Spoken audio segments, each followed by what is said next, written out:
मी पुस्तक वाचनात गुंगले होते. पुस्तक होतं मार्गारेट मिशेल याने 1936मध्ये लिहिलेलं गॉन विथ द विंड.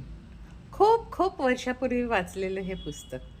मला वाटतं त्या पुस्तकाची नायिका स्कारलेट ओहॅरा मला जास्त भावली होती आणि ती जास्त माझ्या आठवणीत राहिली.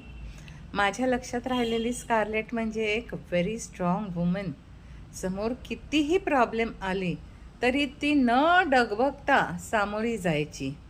आणि तिचं एक वाक्य मला खूपच आवडायचं, I will think about it tomorrow. आज प्रॉब्लेम आहे, ठीक आहे, आज त्याचा विचार नको, उद्या करू.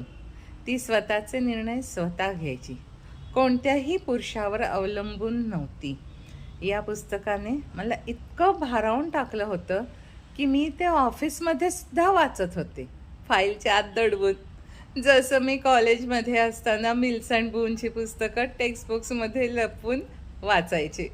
आज त्या आठवणीने मला खूप हसू येते. आज मला त्या पुस्तकाची सगळी कथा काही आठवत नाही आहे, पण स्कारलेट मात्र पक्की आठवते. आणि कदाचित हेच चांगल्या पुस्तकाचे यश असावं. कथा विसरली जाते पण एखादी व्यक्तिरेखा मनात राहते, कारण काही व्यक्तिरेखा पुस्तकातून आपल्या मनात तयार होतात, भावतात, त्यांच्याशी मैत्री होते, त्यांच्याकडून ऊर्जा मिळते आणि आयुष्य अधिक सुखकर होतं. तुम्हालाही असेच वाटते का?